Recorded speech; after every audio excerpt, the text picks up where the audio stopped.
તો વલસાડના ધરમપુરમાં રાજ્ય સરકારની ચિંતન શિબિર ચાલી રહી છે, ત્યારે મંત્રીઓએ આદિવાસી પરંપરાગત વારલી પેઇન્ટિંગ પર હાથ અજમાવ્યો હતો. તેમાં નાયબ મુખ્યમંત્રી હર્ષભાઈ સંઘવીએ પણ વારલી પેઇન્ટિંગ કર્યું હતું.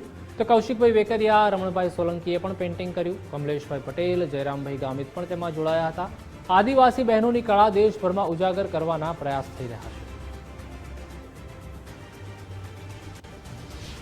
ધરમપુર ખાતે ચિંતન શિબિર યોજાઈ રહી છે અને રાજ્યના મંત્રીઓ જે છે તે ખાસ આદિવાસી વિસ્તારની અંદર જ્યારે ચિંતન શિબિર થઈ રહી છે ત્યારે અહીંનું વારલી પેઇન્ટિંગ કઈ રીતના બનતું હોય છે તે વારલી પેઇન્ટિંગ પર પોતાનો હાથ અજમાવી રહ્યા છે.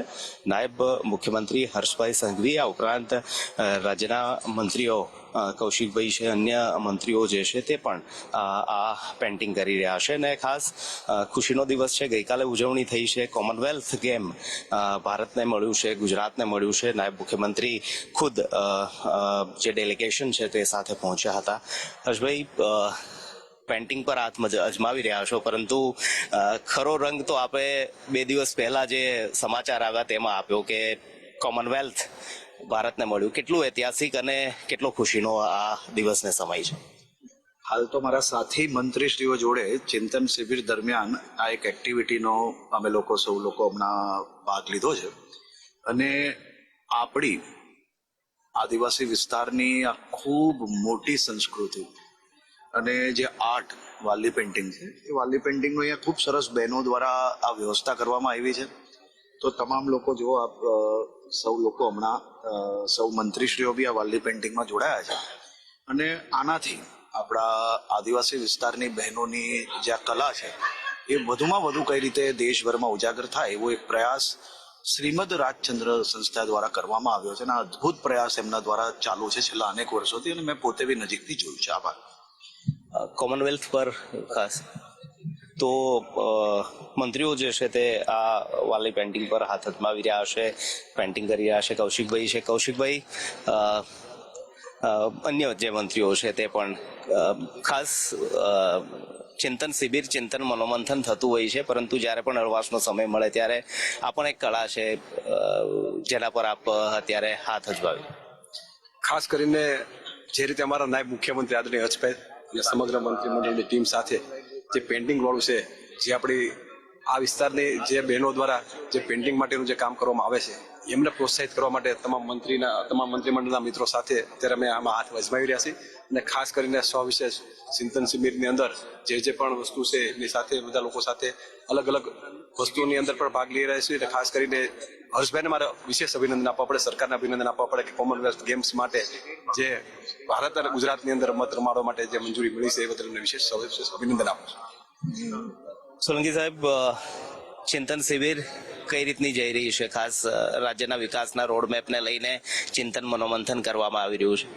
આદરણીય ગુજરાતના યશસ્વી મુખ્યમંત્રી ભૂપેન્દ્રભાઈ પટેલ સાહેબ અને અમારા નાયબ મુખ્યમંત્રી આદરણીય હર્ષભાઈ ની આગેવાનીમાં અમે સરકારના વિવિધ વિભાગોની અને વિશેષ કરીને આવનારા સમયમાં પ્રજાજનોને વધારે શું સુખાકારી આપી શકીએ એ દિશામાં અમે બધા મનોમંથન કરીને ગુજરાતને અને દેશને જે 2047માં વિકસિત ભારત બનાવવાના જે સપના છે એને સાકાર કરવાનો પાયો નાખી રહ્યા છે.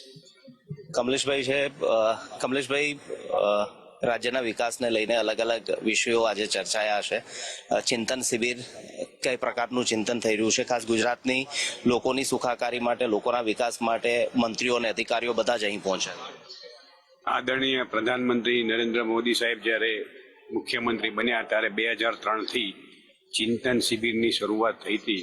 ચિંતન શિબિર દ્વારા અધિકારીઓ, પદાધિકારીઓ અને રાજ્યના મંત્રીમંડળના સર્વે મંત્રીઓ સાથે બેસીને ચિંતન કરે અને રોડમેપ તૈયાર કરે ભવિષ્યમાં ગુજરાતને કઈ લઈ જવું છે. 2003થી આપણા આદરણીય પ્રધાનમંત્રીએ જે ચિંતન શિબિરની શરૂઆત કરી હતી, આજે 2025ની ચિંતન શિબિર માનનીય મુખ્યમંત્રી શ્રી ભૂપેન્દ્રભાઈ પટેલના નેતૃત્વની ગુજરાત સરકારના માનનીય ડેપ્યુટી મુખ્યમંત્રી હર્ષભાઈ સંઘવી સાહેબની પ્રેરણાથી આ યોજાઈ રહી છે.